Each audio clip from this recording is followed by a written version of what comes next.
Om Shanti. Pita Shree PrajaPita Brahma Baba's Life History, Part 30.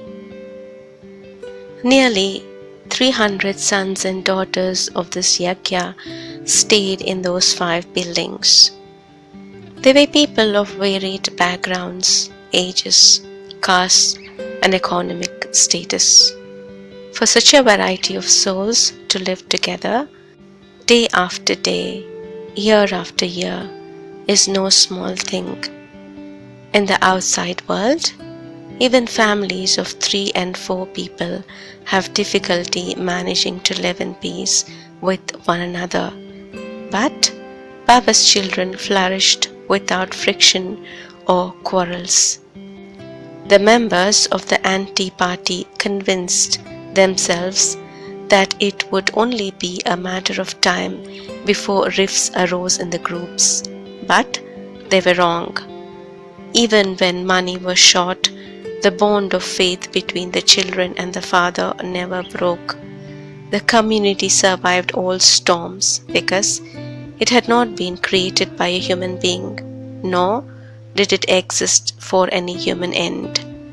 The Supreme Being himself had established this yajna, and his power protected it.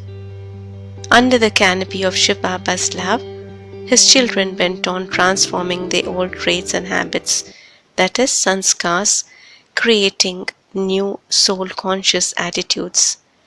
Baba and Mama donated constant inspiration, unshakable enthusiasm, clear guidance, and unfaltering example of their own lives. Title: Trance. God has explained to humanity that the structure of the universe is triple layered. Beyond this physical dimension lies a vast illumined region called the subtle world, which itself is composed of 3 layers, where various kinds of visions are experienced by many souls. Shiv Baba uses this realm as a sort of halfway house once he descends from his incorporeal realm. Beyond the subtle world lies the infinite world of light, the Brahma Tattva, which the Buddhists call Nirvana. In this expanse of golden red light, our Father resides for most of the cycle of time in a part of that world called Paramdham, the highest home. This is the true home of all human souls, where we dwelt before we ever took birth, and where we shall soon return to total peace, total silence. Shiv Baba teaches us to go there now with our minds and to sit lovingly beside him. This is meditation. Before long, every Raja Yogi experiences himself as a radiant, conscient point of light in an ocean of peace and bliss, light and power. It is in this way that God makes man in his own image. Some of the students were granted the gift of going into trance to receive a special message from Shiv Baba in the subtle region. These souls, mostly women, were known as trance messengers. Shiv Baba showed them fantastic scenes of the golden age, of the royal court, and the elegant, bejeweled apparel of the deities. He told these daughters to make such dresses as they had seen and wear them so others could see and understand the reality of what was to be. Thus, their understanding of the truth matured. Occasionally, Shiv Baba would inform these trance messengers about certain students who still had bad traits, that is, sanskars, which they tried to hide. Such students thought that no one could see them, that no one knew the impure thoughts that went on in their minds. But when the trance messenger daughters revealed their secrets to them privately, they realized the incredible fact that Shiv Baba is privy to all our thoughts and actions.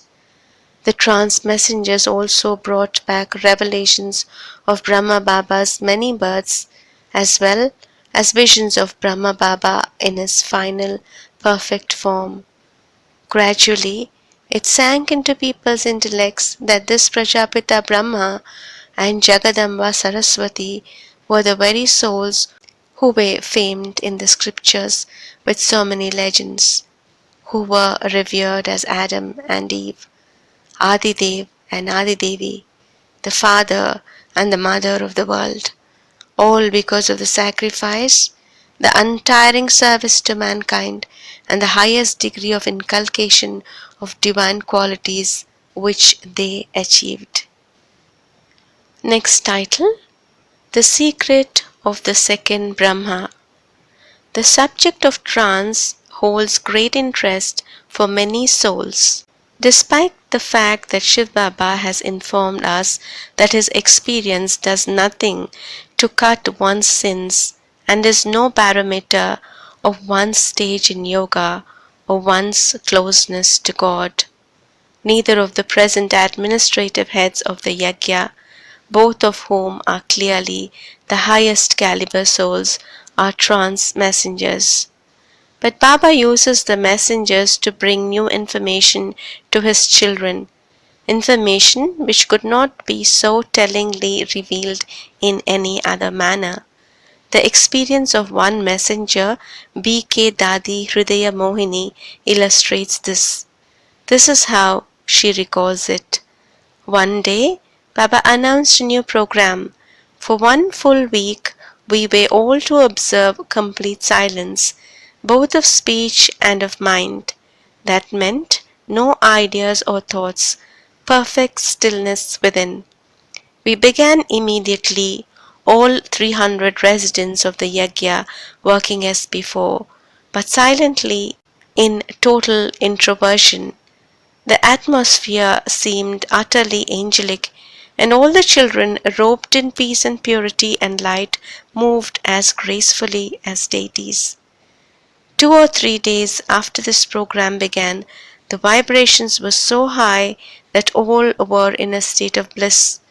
I was sitting one evening with another sister in the process of going deeper into soul consciousness when I received the grace of divine vision from God the Father. I entered the subtle dimension, expecting to view, as others had, scenes of the golden age, visions of Radhe and Krishna, or their later roles as Lakshmi and Narayan.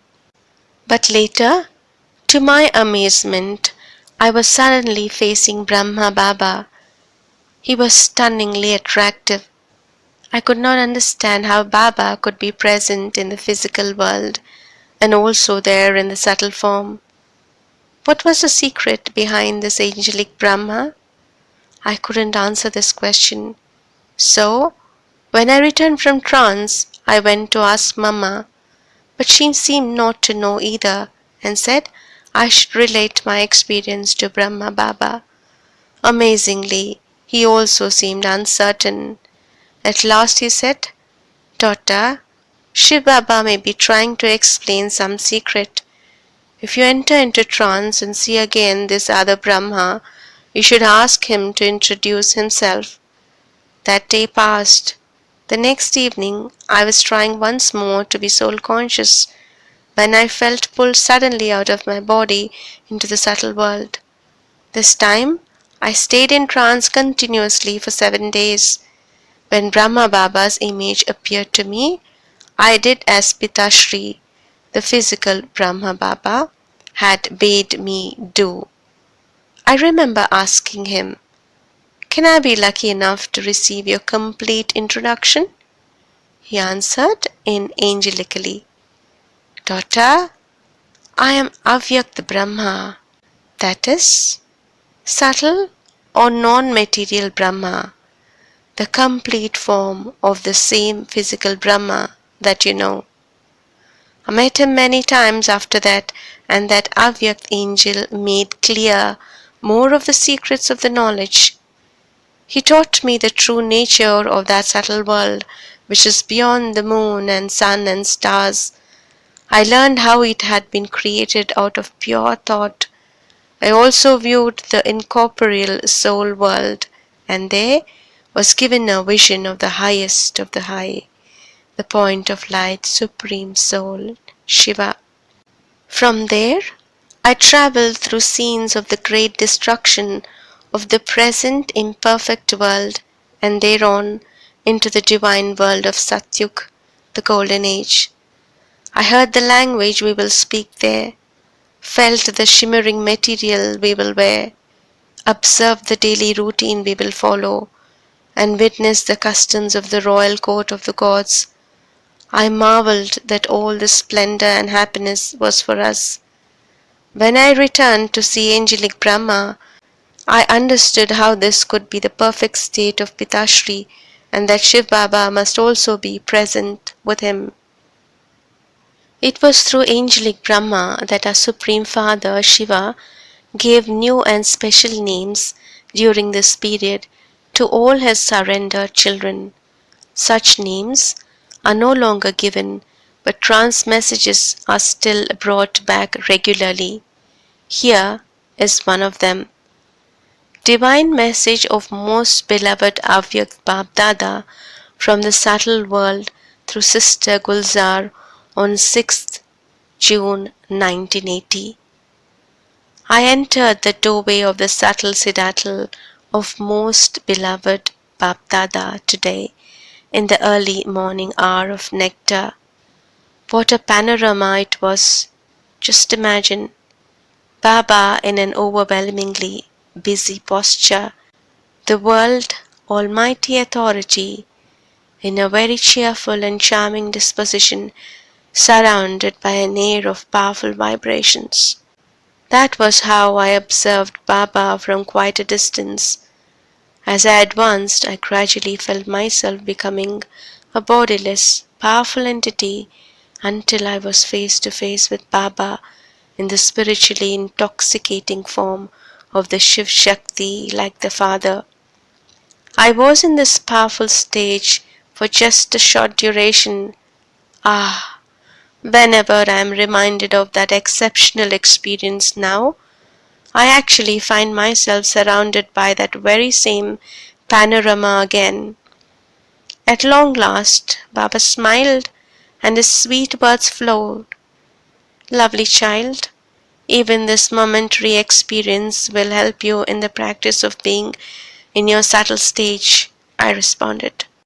Truly, Baba, it was as if I was experiencing the practical physical form of the ultimate stage today. It was the stage of the Master World Almighty Authority. It was extraordinary. Baba then whispered in my ear, Daughter, you have to maintain this powerful consciousness constantly, day in and day out. Very soon a storm of tension will start raging throughout the universe. At the time of such tension, through your paying this attention, you must perform the task of erasing tension. Tension will cause prices to skyrocket.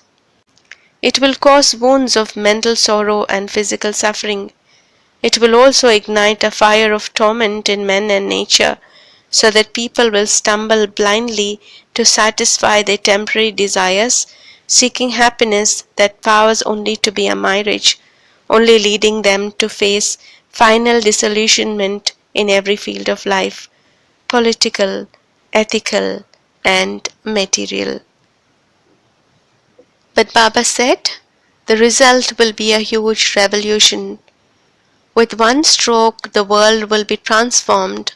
How will it happen? Men have now become overindulgent and dishonest in obtaining their worldly pleasures. For their pleasures, they have sold their character and sacrificed their principles. Even so, ultimately their excessive demands remain unrealized, and they feel exhausted as if drowning in a whirlpool of adverse circumstances. Then will come an inner awakening, and they will turn their faces away from worldly desires to the hope and wish for attainment of the ultimate. But this inclination towards the divine will not be abrupt and immediate. After realizing their inability to acquire happiness through the previously tried methods, they will initially pass through a stage of searching for something more tangible and substantial. There must be something new, some new path for the attainment of happiness and peace of mind, they will ponder. In the end, when even this effort fails, will come a sincere realization in their minds. Yes, O God, you alone are our only support and salvation, our final destination and goal. This will be the culmination point. The realization on the one hand of the God the Father being their only support and solution to their problems, and the breaking down on the other hand of all the hopes and desires of the vicious world, will spread a worldwide vibration and a general atmosphere of total abandonment and unlimited renunciation all over the world. This single realization will control and overpower the entire atmosphere of tension created by worldly desires and focus the world's complete attention on one entity alone, that is God. With the impact of renunciation of vices as well as regard for God, the soil of all souls will turn soft. At such a time, you children are to be instrumental for sowing the seed of knowledge of God, the Father, in the soil of those souls, and bestowing upon them instantly the fruit of their recognition of the Supreme Father with love and sincerity. This will be the time when you need this very powerful stage of world almighty authority like the Father. This will enable and empower you to bestow upon all souls blessings and boons as a fruit of the newly acquired faith. Saying this, Baba suddenly dived deeply into the ocean of thoughts. It seemed as if he was concerned about something significant. After a while, I queried, Baba, did you go somewhere? His response was, yes. Baba was concerned with the contrast between the present stage of the children and the final stage. Some children are still playing the game of seesaw with tension and attention. You must convey the message to the sweet children. Now, when you're making endeavors to represent your perfect form before the world for the glorification of Shiv Baba through your Mahayagya, you must keep in mind the aim of transforming the atmosphere of the world with deep understanding, befitting the grandeur of the forthcoming festival. Of course, Bapdada had great pleasure in observing the great enthusiasm and zeal of service in the children, and said, for the future as well, remain constantly as happy and fortunate and full of all treasures of joy. Continue to give such treasures of happiness to others. March ahead and you will continue to progress rapidly. Om Shanti.